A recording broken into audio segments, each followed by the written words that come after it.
Welcome back to another episode of the Couch Potato Boys and a Sweet Potato. We are back in the building.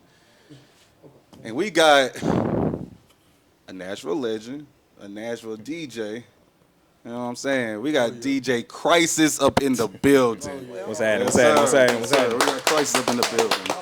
What it do? How are you, good sir?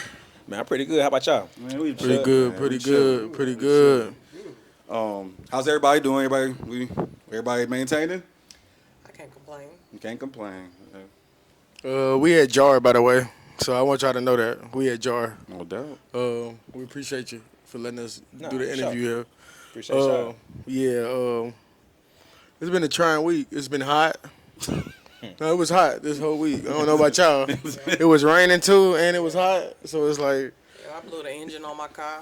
oh, Oh, so you're not really all right. I'm very sad. All right, yeah, Oh. Prayers up. My condolences. God. Yeah, my condolences. Hell yeah. Francesca. Probably this Friday. Yeah, and I'm gonna lay it out. You stupid.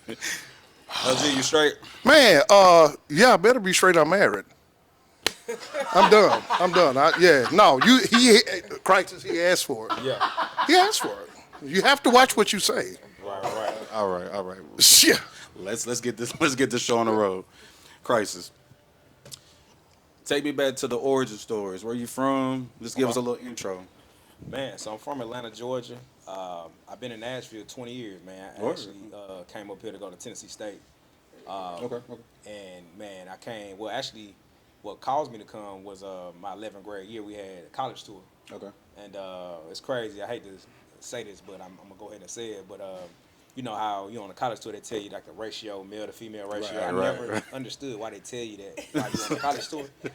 But when they told me it was like 1 to 21, and like, you know, we went to like Dillard in New Orleans, it was like 1 in 12, and then you went to, you know, Hampton and Virginia, it was like 1 in 15, but like for some reason, that played a role. That and the fact that you know, it was away from home too. I wanted to, you know, get away from home, and then man, TSU had a Chick-fil-A, I believe. It was something, something like, you know, my expectations was not that high back then, you know what I'm saying? And so that's kind of what brought me to Nashville.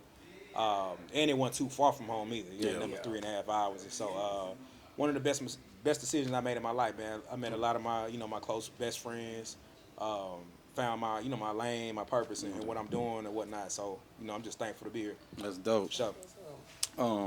Growing up in Atlanta though, like just walk me through how Atlanta is. For those who may not have been to Atlanta, I don't know how you haven't, but you know what I'm saying. What's Atlanta like? Man, Atlanta is Atlanta. You know, it's not as what you see it as now. So much because I mean, at least I can only attest to like how I was raised and what, you know, what I grew up around and whatnot. Man, it was authentic. Man, it was real. You know, hustler motivated. I came up doing the BMF. You know, that's when I was in high school. So I saw a lot of that energy on my side of town. So I'm like 15 minutes away from downtown Atlanta. I'm in Lithonia, which is like 15, you know, 20 minutes away from downtown. But like Big Meech do a lot of his parties like 5 minutes from my house. And my uncle was like charging the park because his job was across the street. And so like he just had like, you know, it was crazy. But I was able to see like the big cars, you know, just, you know, I you know, learned to envision Bigger things. the fame, you know what I'm saying? Just the money, you know what I'm saying? no doubt, Just no the, doubt. you know, the fruits of your labor.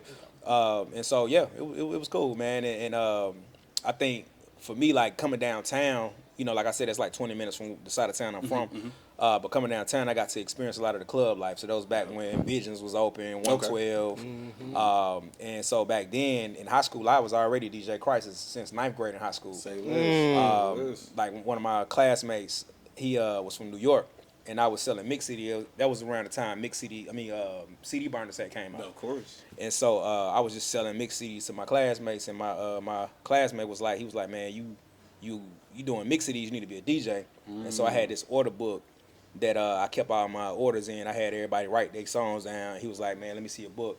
And he drew DJ Crisis on it. I don't know where he got the name from, but I just stuck with it. You know what I'm saying? And I ended up coming to Nashville to go to TSU. And my freshman year, the spring semester, one of my floor mates in Watson Hall, he was like, man, I'm about to throw a party. He was like, man, can you DJ? and I ain't never DJ'd a party before in my life. But I'm Gotcha. like, I can't not be a DJ when somebody asks me to be a DJ, Right. and I'm already DJ Crisis. Yes, sir. Yes, So sir. that's kind of how I got going in Nashville. You know what I'm saying? As a DJ. That's a hell of a backstory. Yeah. Hell of a backstory. Y'all got anything? Okay. So you got here doing college, right? You went to TSU. So TSU, you know, get buck wild. We all know that, right? For sure. Did you graduate? Yeah, I graduated. All right, man. Yeah, So I was a little bit late. I graduated 2012. I was supposed to graduate 2009. oh, okay. But I was on the radio at the time, 101. Tough. But I was a mass comm major, and so, you know, I kind of like lost. I ain't gonna say like passion to like care that much about class because I was already doing what I was in school for. Yeah. But my granny wanted me to graduate. My mama wanted me to graduate, so I stayed down.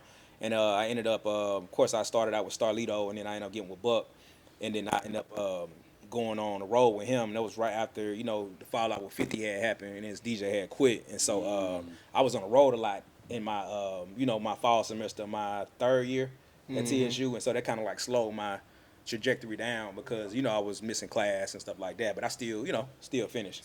So was it more at TSU? Was it more like, what was going on then? Like, you know how everybody got their era. Yeah, Like, was it like like my era was kind of like Chief Keef yeah. in a way. Okay. So I'm saying, or Brick Squad in a way. Yeah. You know what I'm saying? So Gucci Mane, you know what I'm saying? Yeah, that's what it was. So that's when I first started, it was like a mixture of Yo Gotti for sure. That's what's up. That was right when that came out, the end of my freshman year, going back home, like that mixtape with him and DJ Drama had came out. I Told You So, and I can vividly remember like how everybody from Memphis that was on my flow was like so turned about, and it was a good ass project, you know what I'm saying? And that song was on, but it was a different version of the song that came out as a single. And so, you know, when I came back, that was the biggest song in college, like my second year back. And it was that. It was Jeezy, of course. You had T.I., What You Know About That was out. Then you had like the Shop Boys, Party Like a Rock Star. You had the Bag It Up and Dump It, Kinfolk Thugs. They used to come through Nashville all the time. And so I learned a lot about record promoters at the time too. So it was like some record promoters out of Memphis that was pushing records. And one of my partners from Atlanta, he was up here working with Corey Sparks, who's over at Epic Records now. But that was pushing the Kinfolk Thug record. That was pushing a lot of people or whatever. But that's kind of how I kind of broke a lot of stuff by not. Well, I broke a lot of records, but didn't know I was breaking the records because I was just playing stuff I knew that sounded good, and I was dropping my mixtapes too and having the songs on my mixtapes. And so, like when everybody would leave my parties, I would make sure they get a free mixtape, my Shut Up and Listen tapes when they left. And so that's kind of how those songs kind of like resonated with people and just kind of got going. And they'll come back to the club the week later, and them same songs be played in the club. And so I just learned a lot about how stuff get some legs and kind of move, music wise. For sure. For It's sure. crazy you said about the Shut Up and Listen mixtape because, like I just told you, I'm my engine blew on my car. So I've been borrowing my homegirl car, and she got a CD player in there. So I pulled out my old stuff, and That's crazy. Oh, wow. Hold on. Let me see. That's wild. Okay, that's tough. We have,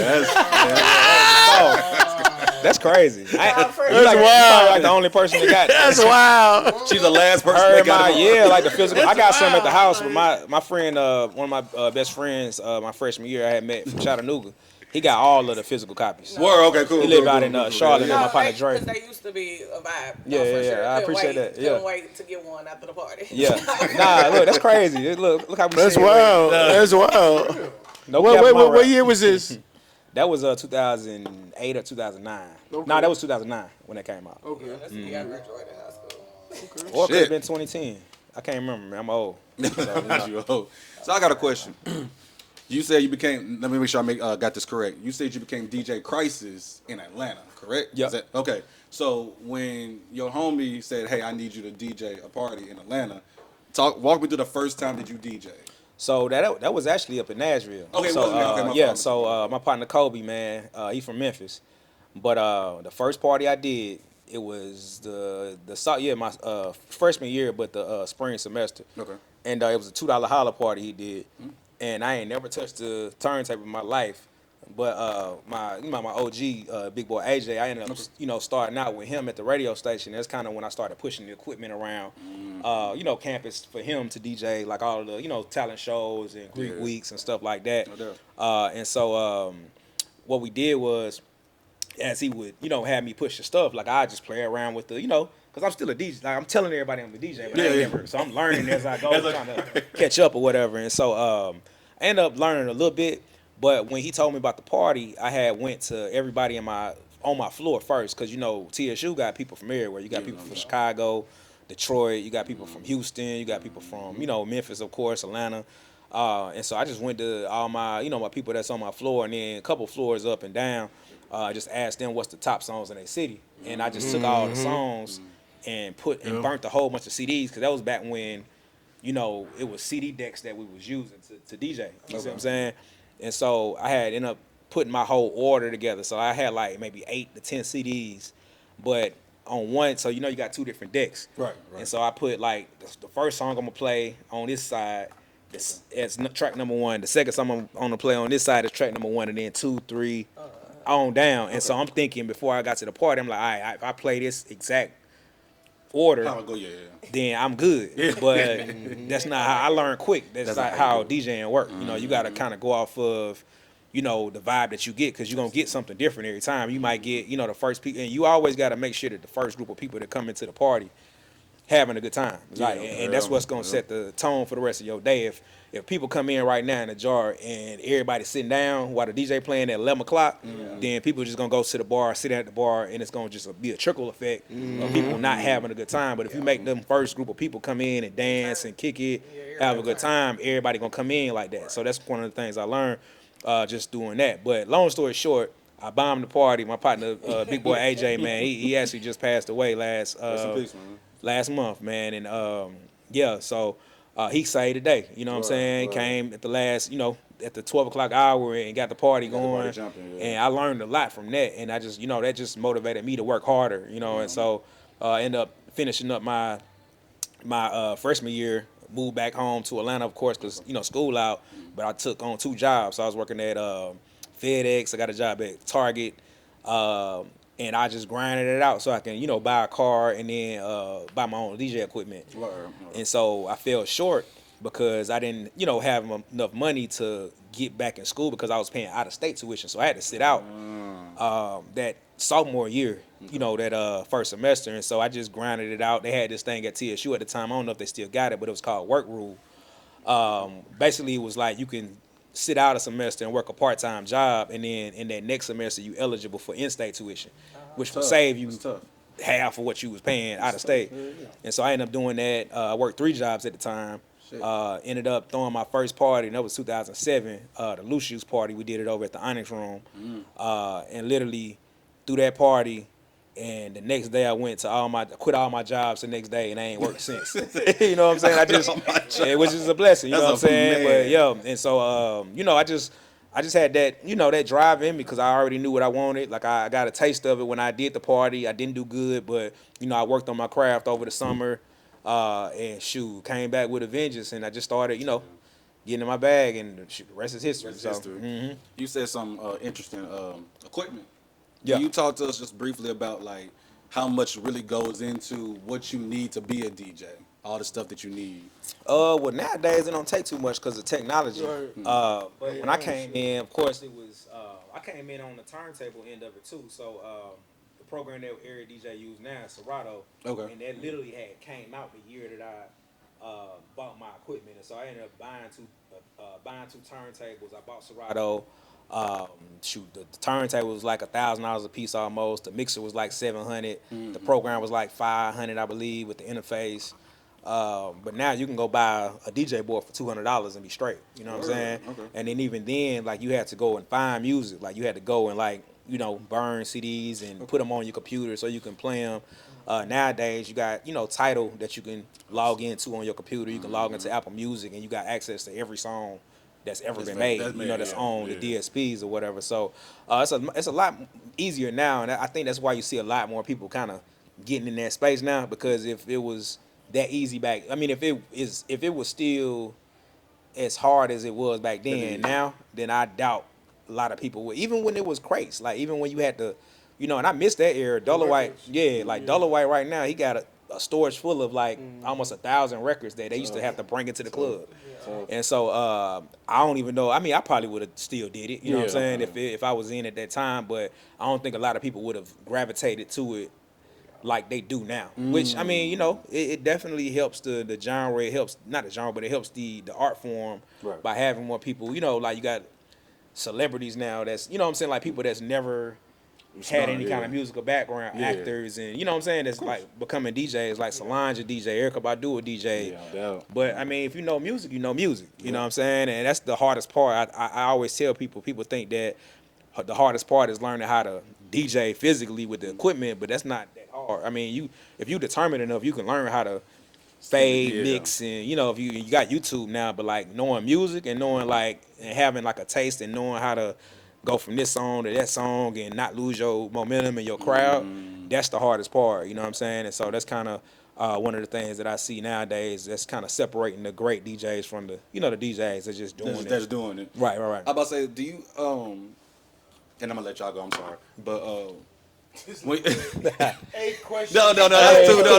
That's only two. We get four. No, he studied. Yeah, no, he studied. I said my bad. I am so sorry. Yeah, he was on Google last night. Hey, AI, I'm gonna ask him this. Go ahead. Go ahead. You know what? No, you go do your thing, T-shirt. I'm passing the ball. No, you good, T-shirt. You good, T-shirt. Wait till we get off camera.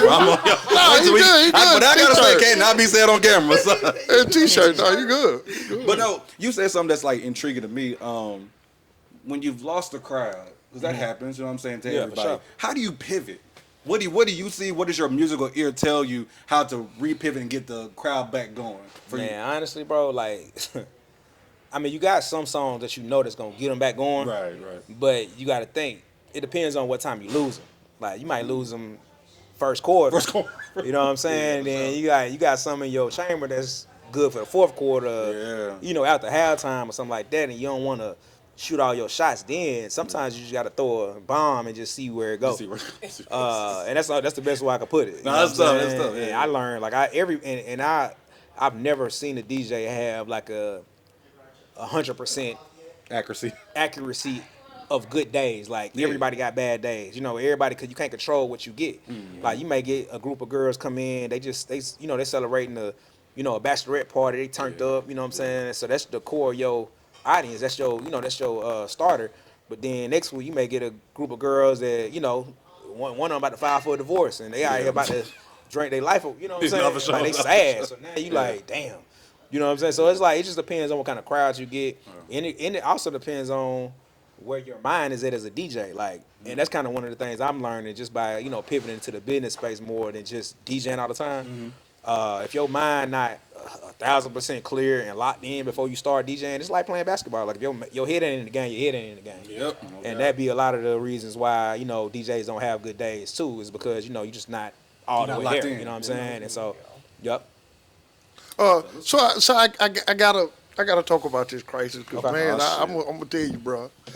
I was probably, it was the year 2025. Okay. It was TSU homecoming. Okay. I done had my third or fourth Hennessy. So I looked up yonder way.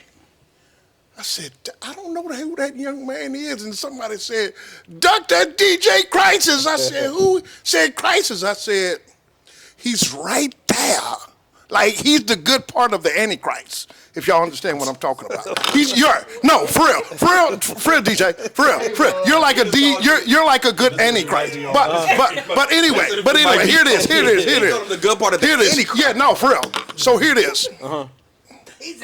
How in the hell did you get young people from 18 all the way to 52? Because I'm 53 now. At the time when you was in there throwing it, yeah. How did you get like? I mean, after every 3 or 4 songs, I had to go get another round of Hennessy. Yeah. So it's like It's like a Mike Tyson fight, but I didn't mind getting hit by them hits that you was throwing on the turntable. How was you able to do that, bro? Like, There's a lot going on. That's a loaded question. I didn't know how we was gonna land it, but we here. Yeah, but nah. how was you able to? Anytime a nigga call you the Antichrist, and you don't know how. No, the good version. No, the good version. Don't say that. No, not the bad Antichrist. The good Antichrist. Man, so you trying to figure out like how were you able to keep the crowd like going for that long? and you saying 18 to 50? What was that? From ages 18 to 52, because I'm 52. Yeah. At that time, I'm 53. What event was it? The homecoming, TSU homecoming. Okay, you might be talking about Hennessy party. oh my hand. Oh, okay, yeah. I mean, honestly, bro, like, and when people got that, like, homecoming is a different beast. Like, homecoming, everybody drunk by the time they wake up. You feel me? You feel me? And then most of the people, you know what I'm saying? Like, For real. most people, you know, they sleep by 9 o'clock. You know what I'm saying? So, like, with my brunch, and we give out free Hennessy on that, but like, you know, by the time, it don't matter what you play. No, for real. Like, long as it feels like they feel, as long as you can make them feel like how they felt when they was an undergraduate, that's all people come back to homecoming wanting. Like, they want to feel like how they felt when they was in school. They want to see the people they ain't seen in a while, you know. And so, long as you giving them a similar experience that's kind of, you know, nostalgic experience. You know what I'm saying? Like, it don't matter what you play. And I got one more last question, Mr. Crisis. How when from the time you first started all the way till now, how often do you have late nights, early mornings? Man, not that much no more, man. I be in the bed early, like, you know, unless I'm here. Like, I'll be here, you know what I'm saying, popping in here and there, and I'll kind of hang out. Most of the time, I stay to like 12, 1, and I'm in the bed. But, like, during the week, I'm in the bed 9, 10 o'clock, and I love it. You know what I'm saying? And sometimes on weekends, I be in the bed early, but, you know, the older you get, one thing I learned, I know all y'all probably can attest to this, like, when it comes down to drinking, you gotta, for one, of course, I always know my limit, but I don't know my hangover. My hangover threshold is I ain't perfected that shit. Like, my hangover lasts like, you know what I'm saying? So that's kind of why I stay out the way most of the time. Like, I be trying not to drink because I know my hangover gonna last a day. You know what I'm saying? At least a day. Sometimes a day and a half. You know what I'm saying? Depends on what it was. But yeah, man, that's how I, you know, the late night, early mornings is more so less late nights now. I can still do it if I need to, but yeah, I try to keep them at a minimum. You know what I'm saying? Yeah, for sure. Oh, the ladies want to know: are you single? Are you in a relationship? I mean, honestly, I'm God! Nah, man, the Lord. The Lord ordering my steps. You know what I'm saying? So I'm just going wherever the Lord tell me to go. I'm obedient. I tell everybody, like, I done live that life of, you know, entertaining multiple women when I was younger. You know, that was just the thing to do. Like, you know, and I always tell people, as little boys, like, we was not groomed, but like, we was like taught to that it's cool to have more than one girl. Absolutely. You know what I'm saying? Like, every time you go around your uncles, they like, how many girlfriends you got? But they ain't never telling the girl that. You know, they ain't never asking the girl how many boyfriends you got. You know what I'm saying? So that's kind of why men and women are different in that sense, because, you know, women are, you know, nurturers. They're, you know, they were groomed to, you know, be looking for that one person. But, like, one thing I learned, like, trying to entertain so many women and trying to, like, you know, because these are all feelings you got to deal with, all emotions, and then you got this girl right here, she mad at, you know what I'm saying? So it just, for me, I go for peace of mind. Like, wherever I'm at peace at, I'm cool, and I just keep it like that, you know what I'm saying? But yeah. When you was entertaining multiple women at that time, did you ever get a girl name wrong? Nah, I ain't never went there. I was never that person. I wouldn't never throw it out like that. He AI this shit. Yeah, like That's not peace shit. Like, why would you forget about your hoes' names? This shit is crazy. Brenda, Letitia. Like, hey, my bad. Nah, I ain't never had that issue, honestly. Because, I mean, you know. I don't know how to answer that. Don't answer that. Don't worry about it. Don't answer that. Don't answer that question. Go, Marty. So DJing, right? you've been DJing for a while. So is DJing more about connections or like your skill? Man, it's both, man. But nowadays, it's about can you bring a crowd? People gonna follow you. Oh, so Just as much as it's you gotta have a following if you're a DJ today. yeah, but you ain't gonna have no following if you ain't a good DJ. Yeah. You know what I'm saying? So like you gotta have like people that's gonna move when you move. Yep. But you know, it is political too. You know what I'm saying? A lot of guys get looks just off of their, status of their relationship with people and venues and stuff like that. So I mean, that's just how the world works. Yeah. Ain't no way around that. But hold on, I'm sorry to interrupt you. No, you But go. coming from Atlanta, right? Yeah. And I'm glad you said that. But coming from Atlanta and coming to Nashville, is that a difference in the actual like? Nah, nowadays with the internet being what it is, everything kind of the same now. Like I'm talking about more in like how you saying, like politics is and the cliques. politics of it, like Nah, it's who the same coming in here? Okay, yeah, it's cool. the same. It's the same. But Atlanta is, you got more black people down It's just there. You more got more bigger. clubs. Yeah, okay, you got yeah. more. It's a bigger pool. So, like for instance, I remember I looked at the census one year, and Nashville had 200,000 black people that was registered in the census in the Metro Nashville area, but Metro Atlanta area had 1.4 million, which was, Lord. you know what I'm saying, 7 times as many Yeah. black people. Yeah. But that's why you would go to Atlanta and you go out on a Friday night, it's 7 spots, it's packed. Right. You But know they what I'm gotta saying? have that. Yeah, but like you gotta go to have something. Nashville, might be one One or spot that's two. packed at the Yeah. time because it's just the lower numbers. You know what I'm saying? But like when it come down to, the politics behind it, it's political everywhere you go. You know what I'm saying? There's more resources down there. It's more, I think it's more black money down there, like how Houston is, like a Chicago, like a DC. You know what I'm saying? It's more of a bigger ecosystem that can sustain more stuff, so that it's more opportunities for DJs than it is in Nashville. Now Nashville has come a long way for sure. You know what I'm saying? And so that's kind of what push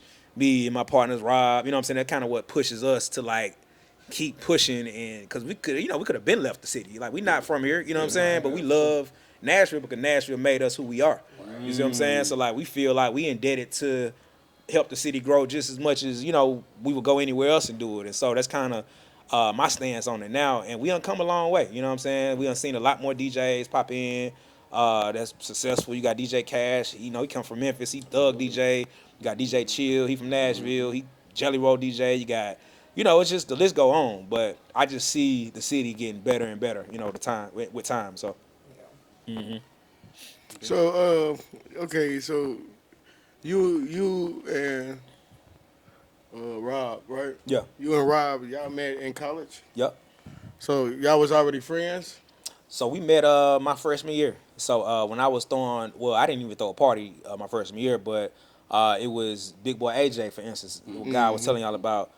He was throwing parties. You had him. You had a group called On Point Entertainment, Rob T.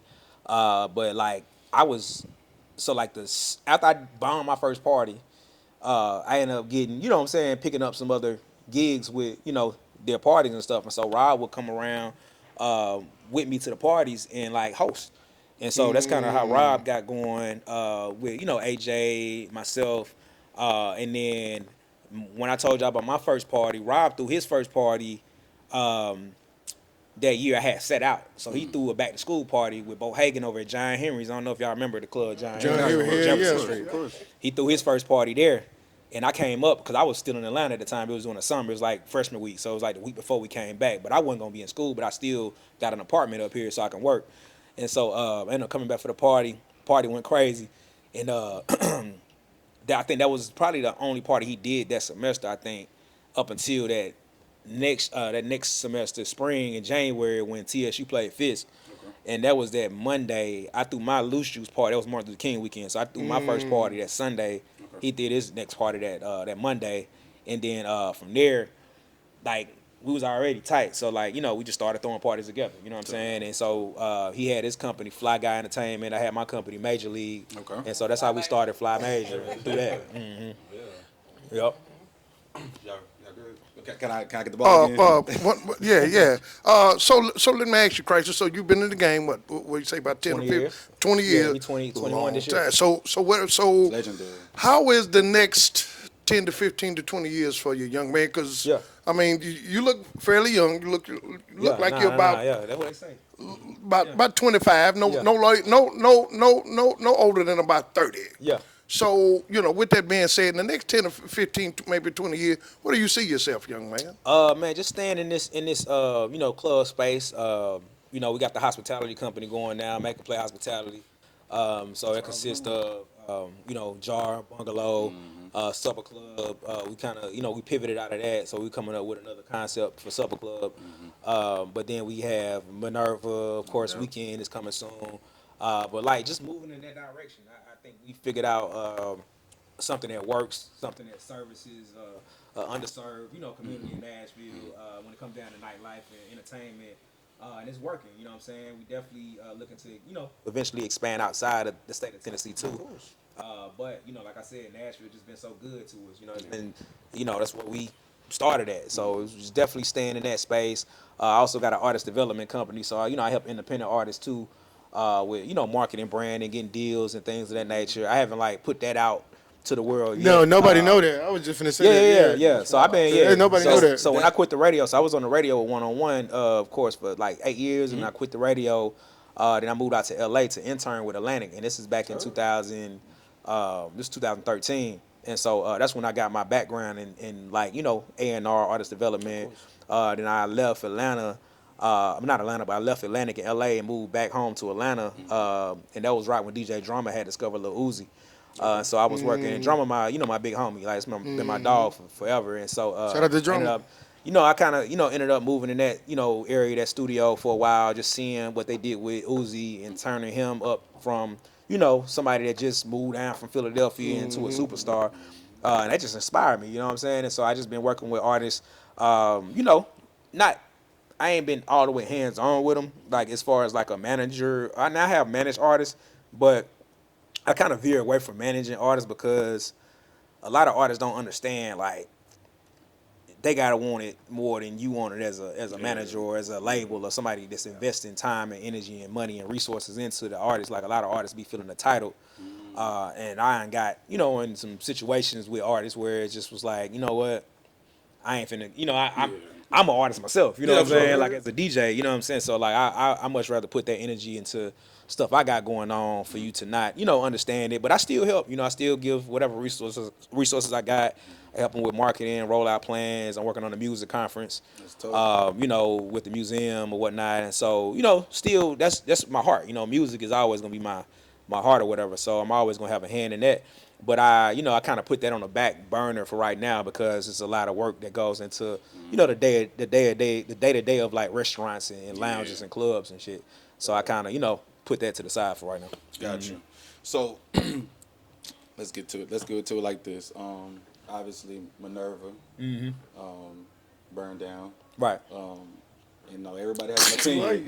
Like I'm saying, I'm trying to make sure I set it up correctly. That's what I say. Trying to make sure I set up correctly. Now I know, everybody has their own opinions of how that happened. You being Rob's friend, like, what was y'all's thought process, and not what do y'all say to the people out there, but like, kind of what do y'all say to the ones that say, oh, he's doing it for insurance money, he's doing it for this, it was a setup, blase blah. Yeah. Like, what do y'all even? I mean, one thing I learned, man, I just was like raised in a way where I just know people gonna always say what they gonna say. Yes, people gonna have an opinion about everything on this planet, right? And there's nothing you can do about it. Like, there's nothing you can do about it. You can't be mad at folks for having their opinion because, you got some people that were just raised on an opinion. You know what I'm saying? And so, like, and we learned this early on, like as teenagers, at doing parties at TSU. When our first parties got shut down at Dave & Buster's and everybody was speculating on, you know what I'm saying? So, like, we got thick skin. I know Rob, he got thick skin. So, like, we just look at it as a sign for us to just keep going. Like, we sat and looked at the footage, and saw a firecracker land in Minerva, you know what I'm saying, and explode. Literally, after everybody pulled off, like, it landed in Minerva, and, it probably took probably about 5 to 7 minutes before it, like, engulfed that flower wall. So it was just like, just seeing actually what had happened and knowing what happened, and then still hearing people saying that, I'm just like, man, you can't get that no energy. You know what I'm saying? You gotta just block out can't. the noise. It's gonna slow you. It's gonna slow everything down. It's gonna put you in the corner where you just don't want to do it no more. Yeah. And to be my, we have been in that space before. Like, well, we just like, man, is it worth it? Like, is it, the time, the energy, the sacrifice that goes into these things? Like, why would somebody, it was so many people that was depending on Minerva to survive. You know what I'm saying? Like servers, managers, cooks, and you know what I'm saying? The city, like people that look for Minerva for a good time. To jeopardize that over some, like, the money ain't never been no hard thing to do. You know what I'm saying? Like, money, what? Like, when you a hustler and, like, when you are a business person, an entrepreneur that, that do it, with a purpose, you get fulfillment from the journey and the hustle and the day-to-day. Like, taking the easy way out ain't no, you know what I'm saying? Like, Option. yeah, you're like, we ain't finna sit well with that. You know what I'm saying? So that's kind of how I look at it. I listen to it. I laugh at it sometimes. Sometimes I just tune it out. But it is what it is. What's the most underrated thing that you've learned being an entrepreneur? From the most- DJing to everything that you do, whoever crisis is, like, what have you just, what is all that? Big Man, you gotta just create. You know what I'm saying? Because, and I tell everybody this too, because, like, I have people come to me all the time and be like, man, I'm thinking about quitting my job to go full Full-time. entrepreneur, which is cool. But I don't recommend that after a certain age. I do, like, you can transition into that, but I don't say go cold turkey and quit your job because you got benefits. Fortunate enough for me, like, I stopped working. I quit my jobs at 18. So I ain't had no responsibilities like that. I had, my rent was $680 for a 2-bedroom townhouse with my, my partner Mano he from Detroit. Okay. But, like, we was living in Riverbend in Bellevue, $680 for a 2-bedroom townhouse in Nashville. That's in crazy. Bellevue. Like, so that's all I had expense wise. You know what I'm saying? I ain't had no kids. And so, when you don't have that many responsibilities, then it's easy to, they're not saying, I'm not making no excuse for not chasing your dreams, but just, think about it before you do it. You don't want to throw your whole security out the window just because the internet, because you got all these people that's on the internet now saying quit your job. I can guarantee you this much. Some chick that I just seen, she just got indicted by the feds, I think, or something. Something, I don't know. But it's just like, just selling dreams, man. You just gotta be Nashville? careful. Nah, not in Nashville. She like somewhere. I forgot. It was just crazy. It just popped up on my timeline today. I need to I really need to replenish. I need to cleanse my algorithm too, because I be seeing some shit. I don't know. I just had to do my shit like that. Yeah, but yeah, man. I just tell everybody, man, just do what's in your heart, do what's in your soul, what makes you happy. And if your job don't make you happy, it's a way out of that. You know what I'm saying? You just gotta know and put a plan together, so you just ain't out there. If you're 30, if you're 35, you know what I'm saying, and you've been working the job and you done built up your invest, you know what I'm saying, like, take your time and figure it out. It's always a way out of something, but you just gotta, really put the time and energy in and calculating what that's gonna look like. So, Do you think, right, people respect you for what you do or who you are? I think I get a lot of respect. But do I don't. So let me tell you this. Like, everybody be like, man, Crisis, where you been at? Do you still DJ? I haven't seen you in a while. And I honestly just kind of fell back from the spotlight, because I used to brand myself. I used to, mix tapes and DJ a lot. But I just, felt more comfortable just being more in the, background in the business space. But that's not saying that I'm not about to get back out here and do more stuff. I still do stuff here and there. I got a lot of, events I do. But I haven't really put myself back out there as a DJ yet, just because, like I told y'all, like, when you DJing for a crowd, your mind can't be on other stuff going on. Like, I got to worry about the door, security being on time, people that got booths, you know what I'm saying, making sure they happy. So it's hard for me to go into a party that I ain't got no financial responsibility to. And perform well, because I'm thinking about 10 to 15 other things. Right, and so I just been waiting on the perfect, curation of stuff that I put together where it's going to allow me to get back in that space that I once was in, and I know it's coming. Like, I'm not rushing it. And so as far as me getting that respect, I know I can, like, if I wanted to pop back out, that ain't just, my priority right now. You know what I'm saying? For sure. Let me ask you this, Mr. Crisis, with what Nashville is, music-wise, and as a culture, how we have especially Nashville, Tennessee, the rap thing hadn't really just been major versus the country music. Right.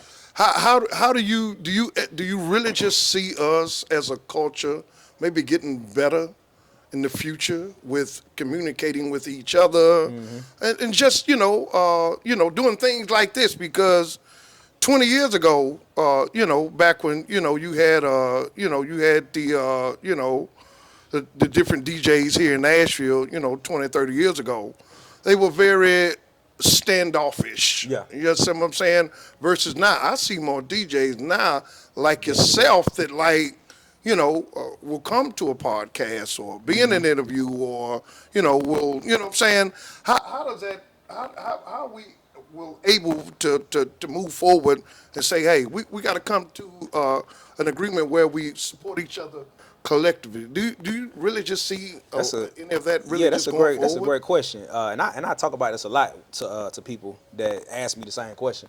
And Nashville got a lot of potential, and by me coming up in Atlanta, I was able to see how Atlanta became Atlanta because of the ecosystem that was created. You know what I'm saying? Like, you got the clubs are on the same page with the DJs on the same page with the strip club on the same page with the artists on the same page with the promoters. Gotcha. Like, everybody on the same page. So it's like, when you get that ecosystem, it's like, instead of everybody trying to compete with each other, everybody's figuring out ways to kind of keep that money circulating amongst their ecosystem. And Nashville just ain't really cracked that code. And part of the reason why, and it's not even just a Nashville thing, it's just a thing where black culture in any city you could think of, when black culture doesn't drive the economy, entertainment culture doesn't drive the economy like that, then you're going to always have situations where it feels like it's a crab in a bucket mentality. It feels like everybody against each other. And sometimes we are our own worst enemies. You know what I'm saying? We got a lot of work to do, a lot of healing to do, to get us to that point where we can really see the result in Nashville. But I can honestly say, in the years I've been here, like, I've seen a lot of growth in that. Like, just the different podcasts, like the Born Rich podcast, I've been seeing a lot with them. I've been seeing a lot with Ricky and what he got going on. Like, just seeing Lito, and Lito always been reaching back out to up and coming artists and pouring into them. Buck been doing the same thing. You know what I'm saying? So, like, it's been happening, but it's still ain't all the way connected all the way yet. The way it needs to connect to. You know what I'm saying? Yeah, and I still ain't figured out. If I knew the answer, I'd do it. You know what I'm saying? I still been trying to put my finger on what it's gonna take to really. It's something that's missing. Because I ain't gonna lie, it's kind of. Well, you mentioned like Lito and the other podcasters and stuff like that. It's like for me, I'm not gonna say everybody, but it's a disconnect for me. You don't connect with that. Yeah. I don't know them, first of all. And then second of all, it's like, we all in this space for sure. Mm-hmm. But I'm saying, like, how can we exist in this space and still kind of, be respectful and to others doing the same thing? Yeah, because I'm saying, how I talk he might not like that. Mm-hmm. You know what I'm saying? Because I kind of talk aggressively. Yeah. So I'm saying, like, he might take that offensively. So I might not even want to come around him. Yeah. Because you know what I'm saying? Like, so. That's gonna take. That's gonna always exist. Like, ain't nobody gonna always be eye to eye all the time. Ain't nobody gonna always agree with each other all the time.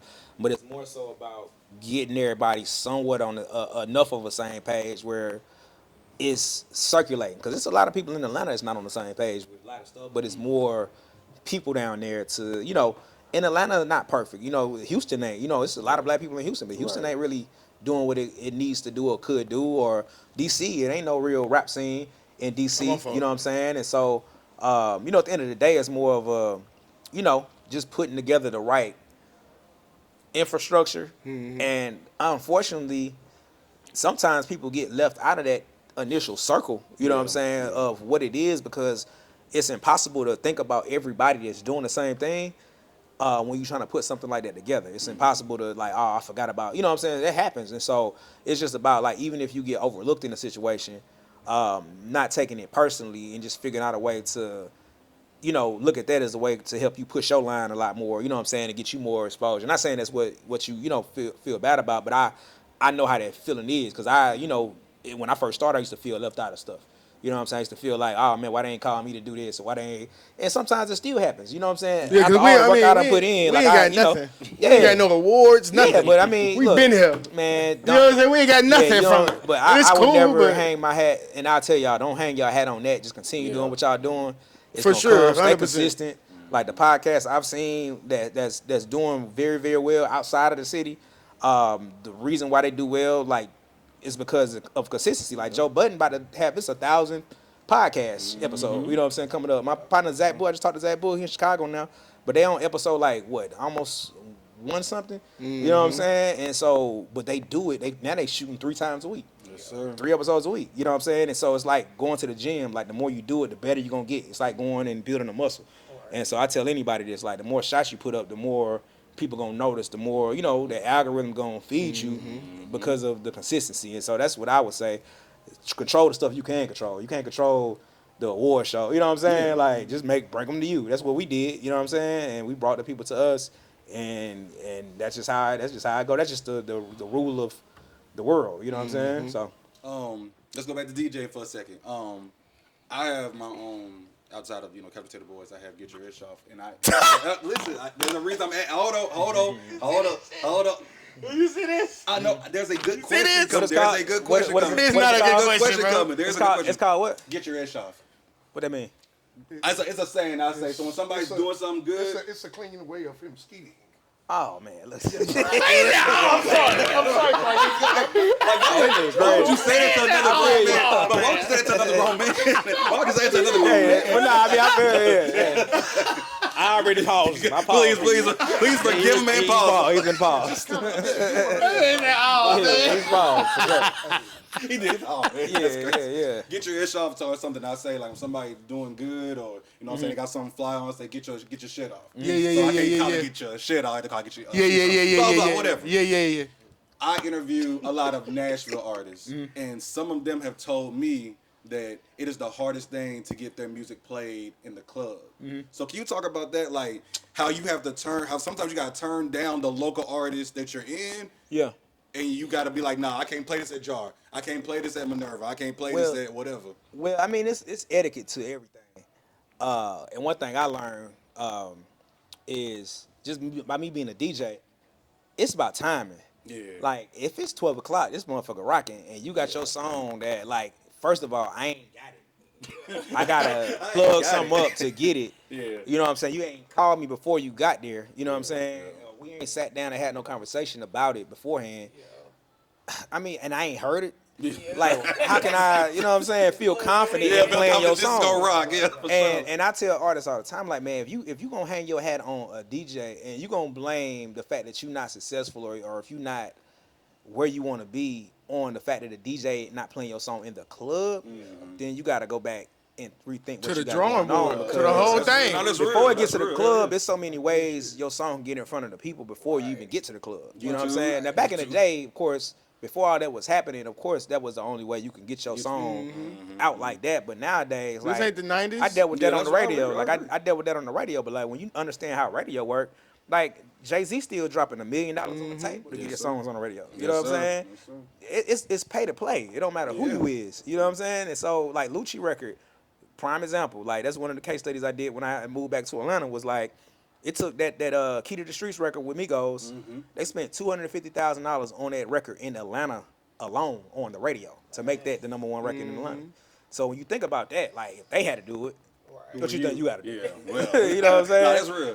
And if I do play your song on the radio one time, that's not doing nothing. Like your shit got to be in rotation on a regular basis for people to resonate with it and know that it's your song. You know what I'm saying? And that's gonna cost money. Everything's gonna cost money. Like to get your song on the Spotify playlist, that's gonna get you, more exposure. That's gonna cost you.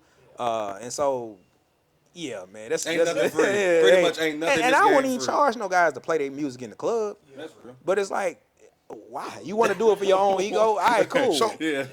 But I'm not playing it right now. Never. I'm not playing at 12 o'clock. I'll play it before people get here. You know what I'm saying? Before the party start. Right. It's something I heard you say, DJ Christ. It's so important for me to ask you. With you saying what you just said, so Now my thing is to you to tell not only myself but and the rest of the partners on the couch potato boards, including the sweet potato girl, how important is it to, and if you're going to invest, make sure that you invest into the right stuff. thing, not every fucking thing that comes by. I'm glad you said that. Because sometimes not everything like your time right now. Oh, this is very well spent. Yeah. We're gonna make sure that Yeah. when DJ Crisis leave here, he like. It's one crazy motherfucker, but the other three they alright. They good. I fuck with them. I fuck with them. Police. You see what I'm saying? But again, how important is investing your time and your quality the right way? How important is that? Man, that's everything. Because I done ran into guys like just on the music front. Like I know people that have spent, dope boys and have spent $50,000 to $100,000 over their music in a course of 6 months, and they ain't made it outside their city. Yeah, man. Just because they paying to get on this person's show, they paying to get on this, they spending all this money, but all right, they may pay $7,000 to World Star to get on World Star YouTube page, but they ain't even got a website or merchandise, so that when people do see what they got going on, you got to find out a way for people to spend money with you. You see what I'm saying? And the only way in music you're gonna make some money right now is off shows and merchandise. You know what I'm saying? That's it. Like in events, like. Streaming ain't paying nothing, million streams, $5,000 on Spotify, but it's gonna cost you more than $5,000 to get a million streams in marketing. You know what I'm saying? The advertisement. So when you think about it that way, you got to become more of an enterprise and more of a business, so that's what labels look for. You know what I'm saying? They not looking for. I mean, talent is one thing, but talent only 10% of the overall picture. The other 90% is the stuff that people don't see, and the team that you need, the plan that you need to roll out to this, to roll out to that.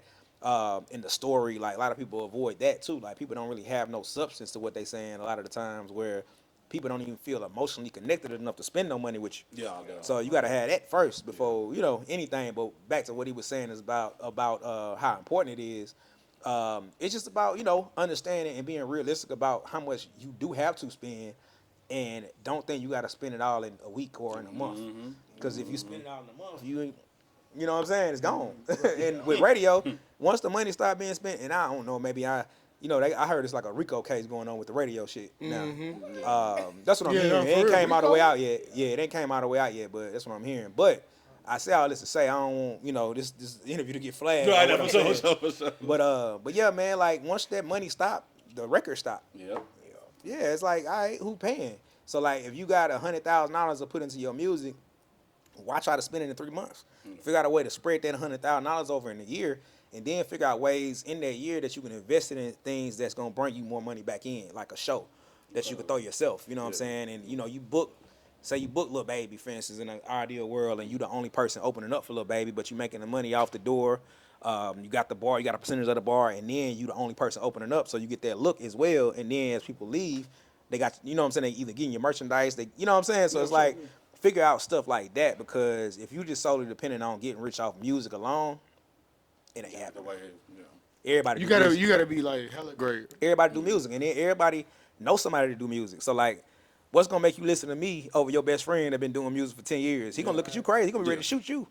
You know what I'm saying? After you know what I'm saying? Like, for real. That's real. But that's what I'm saying. So that's kind of what the problem has been in Nashville too. It's just like, ain't nobody just sat in no room and picked out the one. Like, all right, we finna roll with this guy, and then after this, we gonna roll with that guy. This guy gonna branch off to this guy. Like the mob used to do, the mafia, like with the commission. Like, that's how they was able to keep order and keep, stuff in. And, when you had laws and rules that you had to follow, or you get your head knocked off, you know what I'm saying? That's kind of how you got to do it. Don't Atlanta do that, though? Huh? Don't Atlanta do that? Yeah, they do that. Yeah. But I like, mean, we'll take him, and then everybody. For sure. With the powers that be that's in, in those spaces. But now it's become a lot more loose now because of the internet. So now you can't really control it as much. Yeah. And, you can look at it as political. But, I mean, that's just how it works. You know what I'm saying? You got to have a lot of people on to one thing. Like Billy Gang, for instance. Like, he signed to my partner. But they're like, they the same people that, founded Summer Walker. They found Black. They found it, you know what I'm saying? And he interned. When I was in L.A. interning with Atlantic Records, he was interning too. My guy Tunde, you know what I'm saying? And so just seeing how they created their own, a formula for themselves, and then they still plug that up into the infrastructure of Atlanta because they from Atlanta. Yeah. And now anything they push through can go through the right, But I ain't gonna lie, I think everybody that, let's just say, made it here, that's from here, they just left and never came back. And it's Like a lot. Like, Give me an example. like, it's a podcaster that do that. It's about what's the name? They talk about him all the time. Yeah, I know. It's He about got Loon. dreads. Loon. Yeah. They say he left and never came back. Now, I've never seen him in Nashville. That's me personally. But I can't speak for them. But I'm saying, me personally, I've never seen him. But, I mean... But sometimes you gotta... But see, like, and one thing that always stuck with me, my OG, DJ Tony Neal, he the CEO of the Core DJs. Okay. I mean, we was in the elevator. We was leaving the SCA Awards in Memphis. We had just won Club Promoters of the Year. I just met him. Well, I already knew him. I was in Core already. But one thing he told me then, he was like, man, you can't put on for your city if you always in your city. Yes, sir. And that was like the truest statement I've ever heard in my life. You know what I'm saying? And that's just the truth. Like, you know, it's good to state it where you at. You know what I'm saying? And it's good to care about your city and pour back into your city. But it's only so much that you can do. And it's only so much motivation that you can get by just seeing the same thing over and over and over again. You see what I'm saying? You gotta expand. You gotta expose yourself to other things. Not saying he right or wrong for Lee. I don't know why. I met Loon a couple times. He cool as hell, but I don't know why he left. I don't know what his objective or his agenda is, but I know he making the city look good. You know what I'm saying? The fact people can say that he's from Nashville, I think that's good. Could he do more stuff in the city? He could, but it may be a reason why he ain't. You know what I'm saying? Or maybe may not be on his his list of things to do right now, but yeah, man, I never felt a way about people leaving, cause I've seen and I love Nashville, but I seen the city do some niggas real bad. You know what I'm saying? People that done put the city on their back. You know what I'm saying? Like Buck, like just seeing how the city turned their back on Buck at one point, and seeing like that hurt me to my soul. Like to see that, like people that he gave opportunities to, gave and put in position, regardless of whatever. Fuck all that. You know what I'm saying? Like, fuck all whatever, man. Like, look at what Nashville is because of what he did. That alone should be, all right, we riding with Buck regardless. You see what I'm saying? And so, you think he's deserved that respect? Yeah, for sure. You gonna always get it from me. Like, you know what I'm saying? Like, always. And so, at the end of the day, nobody perfect at all. You know what I'm saying? But, like, you can't take away the fact that he put us the on. reason why niggas know about Cash he put us on. David Brown. Absolutely. That's he put us on. Without question. Without question. It wouldn't be nothing. You know what I'm saying? Like for real. And so you gotta respect that. And so I just seen the city do a lot of people very, very bad, but that comes, I think, from a lack of, opportunity, a lack of, awareness and knowing, or ability or knowing how to get out here and get it on their own, you know what I'm saying? And so it's a lot of stuff. We have a real and I'm just talking about a black race. Mm-hmm. Like we have it bad. Like we have it bad. We the only race that's not. We done made it cool to beef with each other more than it is to stay together and work on. The silliest shit ever. You know what I'm saying? Like it's the dumbest shit ever. But you got to think about it. It started in slavery. Yeah. You know what I'm saying? Field hands in the house hands. Division. Like nigga, I hate you because you get to stay in the house. Absolutely. Straight up. Just keep them going through the years, yeah. You know what I'm saying? So it's like, it's definitely systematic, but, we got to be more aware, and it's going to take more of us to, to have these type of conversations, because I ain't talking on no podcast, no radio. I used to be on the radio every day. No, for sure. Yeah. I ain't, you know what I'm saying? I just sit on my little side and do what I need to, you know what I'm saying, do what I do, but we do need to have more dialogue. We do need to have, more structure and more, stuff that we can do together as a whole to help us out of this disease that we got going on. This is it, bro. It's crazy. Yeah. I know you finna ask something. She hasn't asked nothing, so I'm gonna let her go. Go ahead. You got anything you want to ask? I ain't trying to put you on the spot. No. Okay. So I'm hearing you say something, and it's getting rather deep, and I'll try to make this my last question on that. I gotta say this, and there's a lot of cats in Nashville. They love me, but the majority don't, and that's fine. Mm-hmm. I just want you to go to ogsview.com and hate on me. Just hate on me. Hate on Crisis. Hate on Naya 365. Hate on Marty the Boss TV because we need haters. Hey. And then get your whatever ish off. Yeah, because that's some scary shit. But anyway, do Hey, you a great think man. niggas Hold on, I be got it too? before you say that. I got Man, it. come So on it's a with it. great man by Jermaine Starlito Shoot once said, "Hating ain't healthy, but somebody got to do it." You feel That's all me? I got to Type say. shit. boy. Hey, shit. that's what I had I'm to get talking that about. off. That's what I'm But talking yeah, about. So do you think niggas is just as well as I'm gonna say it got to be the men? You think niggas is just too macho in Nashville? What I mean by that, like it's some cats that I ran into. I probably wasn't fond of them, and they wasn't fond of me. I literally told these niggas, like, "Hey, bro, I'm sorry for what, bro."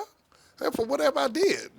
I mean, could that be a start, or like I No, said, for sure. niggas just wanted scared. Niggas just being macho for Yeah. what? But see, if I know somebody don't like me, I be nice as hell to them. Like you know what I'm saying? I show them that, like, bruh, like, well, it ain't bothering me like it's bothering you, whatever it was. You see what I'm saying? And that's kind of how I keep my peace and moving in the direction I need to move into, and then it helped them too. Like I got cooler with guys that didn't like me at one point for whatever reason, and you know what I'm saying? Like we cool now. You know what I'm saying? So That's tough. yeah, I mean, but that's just what it. Who want to walk around? All You that shouldn't want to. energy. Yeah, it's hurting you more than hurting anybody else. Exactly. So I want to know who is DJ Crisis outside of the DJ booth. Like, what do you do to keep your peace? What do you do for fun outside of the club scene? Like, what is your life like outside of the hospitality and the DJing? Yeah. You know. man, I like staying in the house. I really do. Like I love the house, man. Like I never thought I'd say this, but I love being out the way. Yeah. The best way to be. Like I get to, create. Like I get to be, in my space and sit with my thoughts and be able to, actually be somebody outside of who everybody know me as, because, I've been crisis my whole life, like since high school. Even in Nashville, that's all people really know. My friends, of course, and my family know me as Cordarius. That's my first name. But what keeps me like sane and keeps me charged is like being able just to unplug whenever I want to unplug. Tough. And that's really, gotta have that. You know what I'm saying? It get a lot sometimes. So, So, question. Make a play. yep. I was told the story on how Make a Play came into existence. Yeah. Can you walk us through how that came Yeah, into man. existence? I mean, we just used to, when we was in college, I think it might have been our Miami spring break. It was probably like 2011 because we always did parties down there in spring break. No doubt. And so anytime like me and my guy, we'd get on the girls, they like, man, you finna make a play, make a play. And it just how, it was just started as that. Like, and then it turned into more of a professional, sense. Like if we had a big contract come through, we just made a play. Yeah, Or, yes, a gig come up or a job opportunity. It's just, it's a play. Like, yes, sir. and it always tied into sports just because, a lot of our close friends are like professional athletes and things of that nature. And so it just always went in it together. And so bringing it over to the hospitality space, it really originally was supposed to be music and in sports, you know what I'm saying? But like hospitality just was already something that we was doing. So we was just like, why not start with the hospitality first? Because we ain't really got to work that hard to grow that. You know what I'm saying? Let that be the flagship of it. And then, everything else can kind of, grow its legs from that. Cool. Now I'm probably saying it wrong, so please correct me. Yeah. Is it Shut Up and Go Vote? Shut Up and Vote. Shut Up and Vote. Can you walk me through what that is? So so that's a branch off of my mixtape series, Shut Up and Listen. Okay. And so the first time I did it was Obama's second term, in 2012. And so it just started out of us. Of course, I came up with a dope ass T-shirt design for it, and we were just selling shirts. But then I was like, I need to connect the cause to it.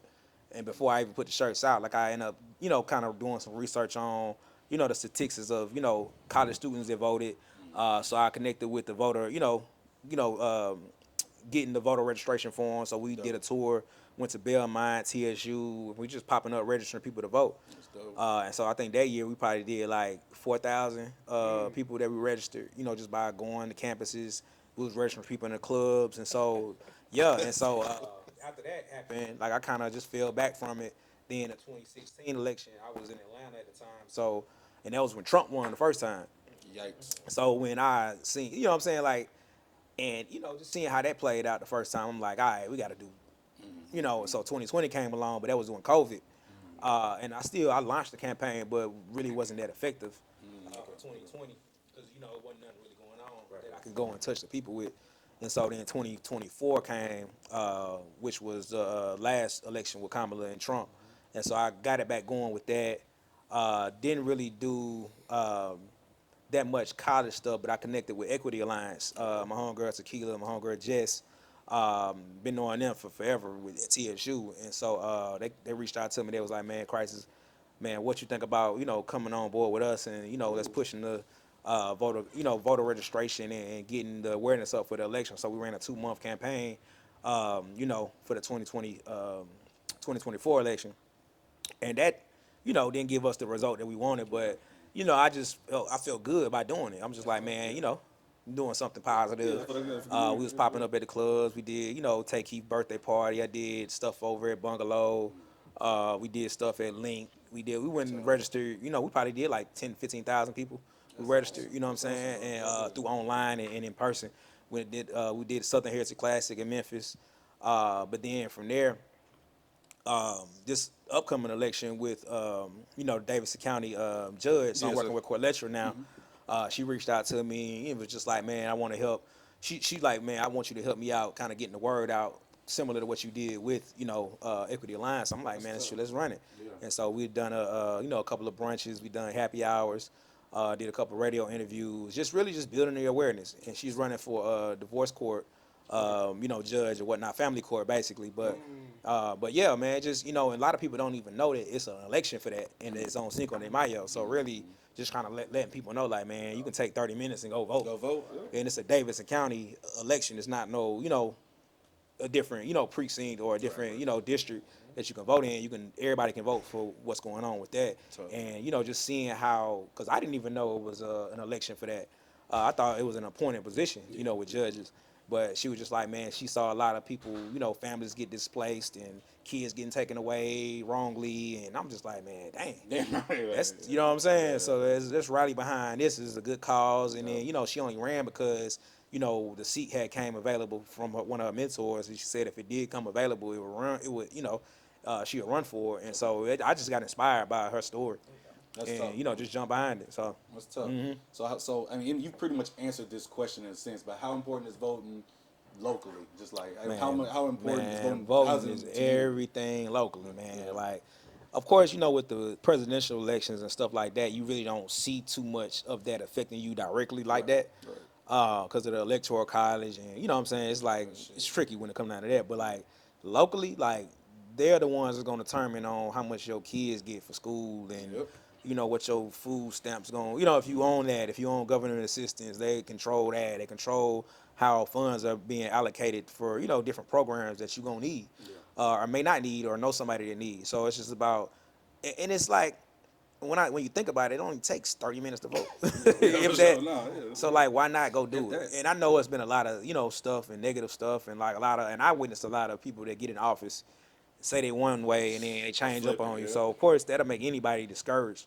But I say just keep trying. You know what I'm saying? That's kind of what keeps me going with it. You know what I'm saying? We don't have a choice. Yeah, exactly. So that's the only way we're gonna change our conditions. You know what I'm saying? As a community, especially with stuff that directly affects us as a, you know, as a race. As a race, yeah. yes, So. So this is my last one. I wouldn't be me if I didn't ask you about the town hall thing. So, were you there for that? Yeah. I was there. Okay. So, what actually happened? Because there's a lot of rumors and a lot of people just saying shit. Yeah. So what actually happened, and then what was the results? Okay, so the overlay, basically the councilman, Brandon Taylor or whatnot, as a councilman, you know, your obligation is to the residents of your community, right? And it should also be to the businesses. But, you know, the way I look at it is, you know, somebody like him, you don't just run for a councilman and not want to run for something bigger down the road, like Congress and Senate and stuff like that. Like, this is just kind of like a stepping stone to what you're trying to do. So for him, like, I can look at stuff all kinds of ways. It's one of my gifts. So for him, he like, all right, what's something that's gonna really put me on the map and This do is it. something that's This was never it. been done before. You know what I'm saying?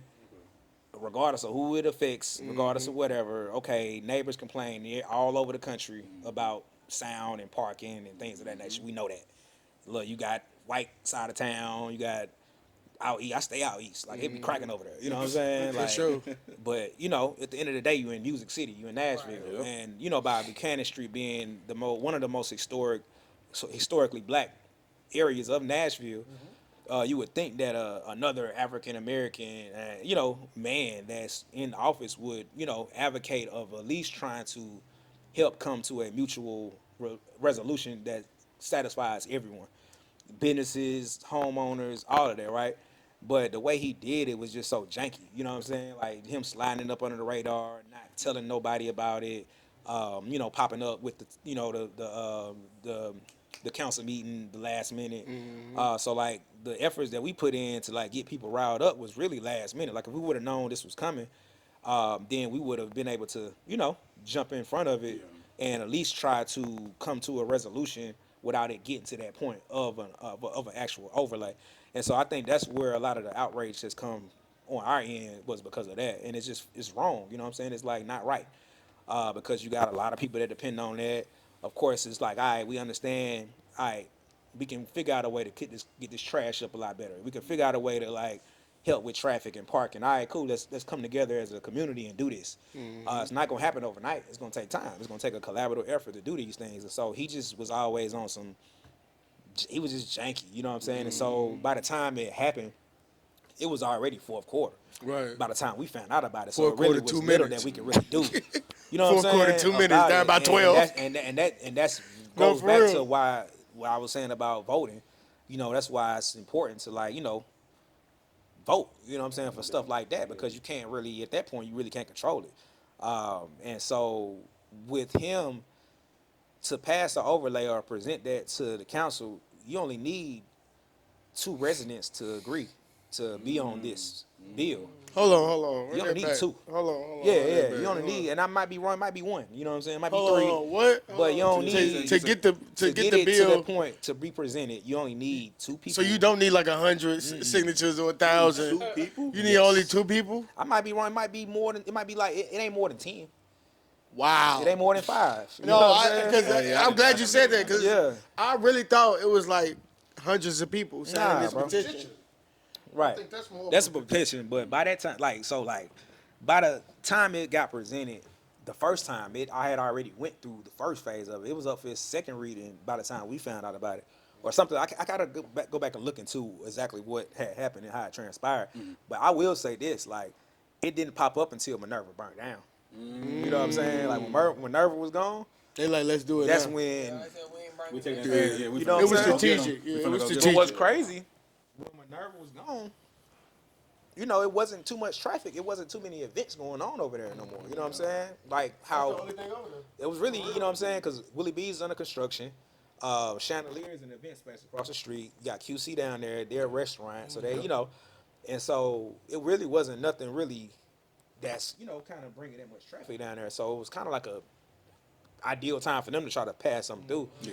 And by the time, like I said, we found out about it, it was already fourth quarter. You know what I'm saying? And so it just kind of opened my eyes to like seeing how people move, seeing a lot of people that you would think that's gonna ride with us, and but everybody gonna do what they want to do and what's best for them. So that's why I don't like it is what it is. Like I don't look at it in no kind of way. Like it is what it is. You know what I'm saying? And just kind of how I leave it. I feel that. Go ahead. I think one of the things, DJ Crisis, that really bothered me about that whole situation was the fact that Buck had did some videos on Buchanan, some music videos, and during one of his music videos, I think it was like just a short interview. He was basically, just saying, what's the word? Well, allegedly, and this is, because we have to say allegedly. We don't want to just put something out there and then not, you know what I'm saying? So Buck basically was like, hey, I'm from this side of town, but I want to be, one of the ones that help bring up the development and, bring our people together. A week later, That's when all that bullshit happened downtown. Now, when I say bullshit, basically, the,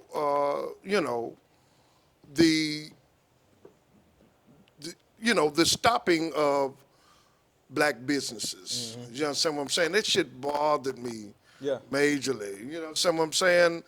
Yeah, and unfortunately, it's sad that we have to, that even like you said, the young man that whatever position he was in, nothing was said. Right. But with that being said, that just really bothered me how, ironically, how Buck was like, trying to do something different on that side, and then a week later, this happens. You know what I'm saying? Yeah, it'd be like, is that something that we'll have to continue to deal with? We've been Or, dealing with, especially, man, this is the same city where they had the sit-ins. You know what I'm saying? Like, this is the same city where on Jefferson real, Street bruh. they built the interstate and all Yes, the black businesses yes, closed down by design. Like, they don't, okay, you could have moved that a street over. Yes, sir. You didn't have to curve it like that to go over Jefferson Street. Like, why would you know what I'm saying? But you got to think, like, we stronger together, but they've been dividing us in, like, they ain't, like, that mentality as a white person, and I love white people. Don't get me wrong. You know what I'm saying? Like, slavery is a learned behavior. It's passed on, you know what I'm saying? Just that mentality, you know what I'm saying? Racism is a learned behavior. Absolutely. And so, For sure. that's been designed by them from the very, very beginning. And it's just now, like, Martin Luther King, that was 60 years ago. Crazy. You know what I'm saying? They just knocked his head off 60 years ago. Yeah, that's crazy. So that ain't that long ago. Yeah. You know what I'm saying? So it's like, when you think about that, like, we've come a long way, but we still got a long way to go. Like, that shit ain't over with. Like, you know what I'm saying? That shit is not over with. Some of them folks still in office. And you said something that's important too. You got to heal, man. Yeah, for sure. We got to heal as a group. culture. Yeah, as we a got, group. We got to heal. And you know what I'm saying? And it's like, it's easier for them when we healing separately and against each other. Yep. It's like, all right, they running in circles. Now we can make our plays on the back end, and you know what I'm saying? That's just how it is. Like, you see how they coming back and getting the land now. They want to come back and turn. They just painted the fucking Popeyes white. When have you seen a white Popeyes? That's nasty. It's nasty work, bro. It's nasty work, bro. The Popeyes on Jefferson Street is white. I'm about to go buy that. I'm going to buy that as soon as I leave here. I Right. got to see that shit. I ain't seen it. Yeah. That's nasty work. But like, you just look at it, and I was just being funny about that, but that's probably, we got to look into that. I think Yeah. that might be the only white, that might be the only white Popeyes in the country, for sure. But yeah, man, I just look at it, man, like, self-awareness is key. Like, knowing where we are and knowing how far we got to go is going to be the key. A lot of people think we done already made it out of that shit, but we ain't made it out. We ain't even nowhere near out of it. A lot of the stuff that's we dealing with, you know what I'm saying, is still, you know what I'm saying, still killing us today. You know what I'm saying? And so, we just got to keep these dialogues going and keep talking about it and keep trying to come up with ideas and come up with plans, to help fix things. Absolutely. You got one there? Oh, sorry. Just one more. Yeah, I'm saying I want to make sure she got one in. Go ahead. Oh, It's just one more about. I ain't trying to put you on It's spot, one more but- about the whole thing. Okay. So the funny, I think he's a comedian or he does like on social media. 1234. Yeah. You know what I'm yeah. talking My about? dog, yeah. All right, cool. So Yeah. I've been, you know what I'm saying? Like I've been actually looking at his shit, right? Yeah. So doing this whole thing, he went viral, right? So he called out a few restaurants Yeah. that was basically on the other side. You know what I'm saying? So what do you guys say? You know what I'm saying about that? Is it more like because they was black? Some of them was black too. Nah, I know exactly what you're talking So about. it's like, you know what I'm saying? Now I ain't gonna say name, but he called. I'm gonna put the video up. It's of him saying it, but yeah. It's unfortunate. I still don't understand where it come from. Was it? You think it's under the tongue? Like, I mean, I he don't go, think I he can goes think some about it. bread. Like, I know how politics That's work. what I'm saying. That's what I'm saying. So I'm not going. And I'm Money on talk. And I'm on conspiracy theories too. Yeah, Borderline. that's what I'm saying. But borderline conspiracy theories. That's what I'm saying. So did they come to them and be like, listen, So, come with us? I don't know, man. I just look at it like you reap what you sow. And I know when Minerva was there, when Minerva first got there, we were open arms. And these are, our brothers. You know what I'm saying? These are guys that we went to school with. Like, Oh, my biggest wow. partners is frat brothers with them. You know what I'm saying? And And like I said, I still love them guys. You know what I'm saying? I still love them, but I'm just confused as to what will make them feel like that's cool. Like, if it ain't got shit to do with you, why is you even talking about it? Like, why is you stepping up and, you know what I'm saying? Like, all right, bro, let us fight. If you ain't gonna help us fight, don't fight against us. Right. You know what I'm saying? Like, all right, bro, whatever. It's not nothing is affecting you, and I still don't. Maybe it's something I don't know. And it gotta be something, you know, because I still can't remember. We might not all know. Guy. Yeah. I'm a smart guy, but I say this to say that, I mean, people gonna do what they want to do, whatever they feel is best for them. They're gonna look out for themselves, and that's just, and I just been knowing that my whole life, but that confirmed it for sure. You know what I'm saying? Regardless of how much you try to support what other people got going on and pour into them and what they do, and you know, you just never know. You know what I'm saying? Like, if it's something that, you know, some on the table shit that happened, like, say, so be it. But I ain't see it coming. Yeah. And so I just leave that where it's at. You know what I'm saying? I mean, if anybody got time, listen, go check out the show Nashville. Right? Have you seen that show? Man, I will never see. You talking about 911 Nashville? No, Nashville. Period. I'm about to say I've been the show hearing Nashville. bad The reviews show about named that. Nashville. Okay. It's like it's kind of. I heard about it. It's an older show. Look at that show. Yeah. This got something to do with that. But go Okay. ahead. Okay. Yeah. I'm gonna check it out. It's telling us like how Nashville was. Yeah. How Nashville be doing. It's crazy, but Yeah, I'll check it out. Yeah. So around the city, we have a couple bars in these last couple months that are having some shutdowns because of this reason, because of that reason. Do you have anything that you want to? Nah, I mean, on what's going on? so like, them my guys. You know what I'm saying? Those are guys. And I just talked to one of the owners Saturday about it, and we were just talking about, because he was asking me about, you know, about what I'm doing politically and things of that nature, and you know, we were just talking about how it's important to be involved more in that process, because that could have been, you know what I'm saying, just by being aware of what was talked about or what's going on, what you can do, what you can't do. And we all young. Them guys 30, them guys young, but they're doing big things. So it's like, talking about links, right? We got my two guys. of them, yeah. Well, it's some of my guys at Link. Okay. And them young guys, man, they doing their thing. They own Noir. My guy Chad, Cam, Josh, you know what I'm saying? They doing great things in the city. And it's unfortunate, you know, that we lost, you know, some people over there. Yeah, man. And the city got a lot to do with that. You know what I'm saying? As far as, you know, the lighting over there, and I know for a fact they've been trying to rectify that and fix that. But when you ain't got people that's in office that care about you, you know what I'm saying, like that, that's in just your Congress people over there, then it's gonna be a hard battle to fight, because they really don't give a fuck. They out for them. There's only so much they can do in the limited amount of time they there and the limited amount of resources they got. They ain't really got that much power and it's a process. Like, that ain't simple. There ain't nothing that can happen overnight. Right. Doing that gonna take probably about 6 to 12 months to get it passed, voted on, funds allocated. You know what I'm saying? It take a lot to be able to get it to that point. And so, yeah, man, it's an unfortunate situation for, you know, the person, the people that passed over there. And I know them guys well, man. I know they, you know, it hurt them too. You know what I'm saying? That to even have that on their spirit to have to deal with, you know, for somebody to kind of support what they got going on. And so I just, you know, I can tell that they are, you know, have learned, you know, from it. Like, they're gonna use this as a, you know, a learning experience, correct what they gotta correct, and they're gonna be right back. You know what I'm saying? Shout out to them. Shout out to Links, Sure. man. I would say You can do the last question. Okay. We've been for like an hour. Yes, ma'am. Yes, ma'am. Yes, ma'am. Oh yeah, look, can't forget about sweet potato. No, you got it. You got it. When it's all said and done, what is one thing that you want the people to remember you for? Man, the fact that I pour and care about everybody that I come in contact with, and I want to see them do good. You know what I'm saying? Like, that's just what gives me fulfillment. It's like, you know, being able to help put somebody in a position to achieve what they want to do. And that's kind of what got us to this point. You know what I'm saying? Like, all our friends that came in with us, started with us, in whatever walk of life they in, you know what I'm saying? They doing better. Like, you know, my resources are their resources. And, you know, that's just how I got to be. And that's how the world should be. That's how us as a race got to be. Right. And that's going to make the world a better place. You know what I'm saying? So, for sure.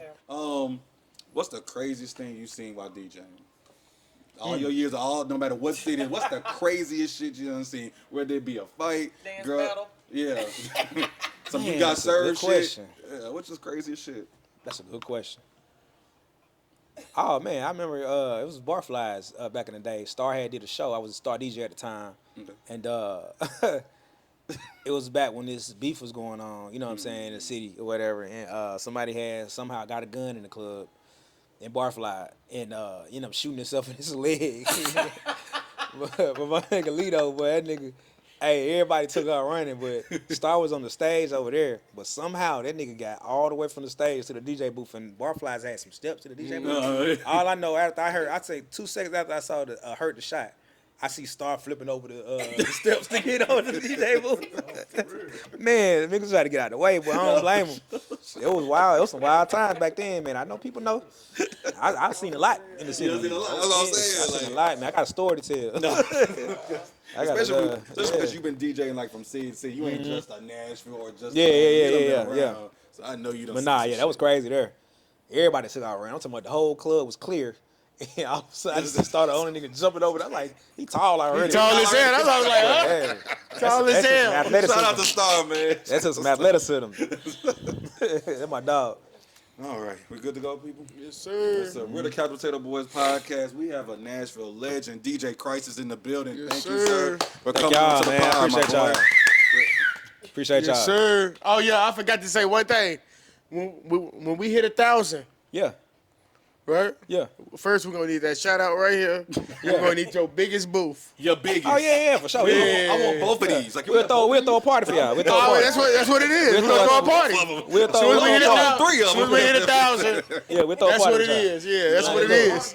And then we got you on camera, too. I got to say this, Crisis. Now, I know he, so he runs a service for midgets, stripper midgets. So that's the third tape. I'm done, Crisis. Yeah.